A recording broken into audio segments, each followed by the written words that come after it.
Israel के साथ अब अमेरिका ने भी ईरान समर्थित हूथी लड़ाकों पर भीषण हमला शुरू कर दिया है।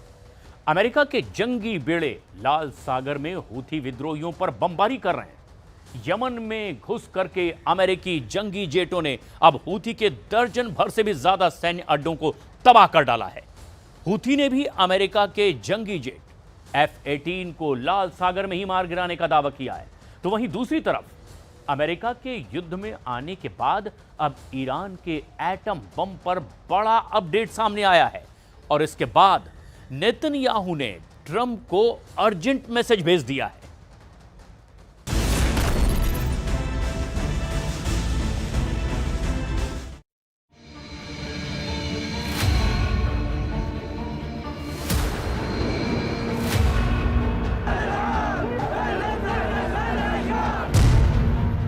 खामनेई के लड़ाकों ने अमेरिका के जंगी जेट का शिकार किया। सुपर पावर के F-18 जेट को हूती लड़ाकों ने लाल सागर में दफनाया। हमास हिजबुल्लाह का बदला अमेरिका से लेगा कमांडर हूती। ईरान के एटम बम से लड़ेगा लाल टोपी वाला commander. USS Harry S Trueman के डेक से अमेरिकी जंगी जेटों का बेड़ा रात के अंधेरे में उड़ान भरने लगा।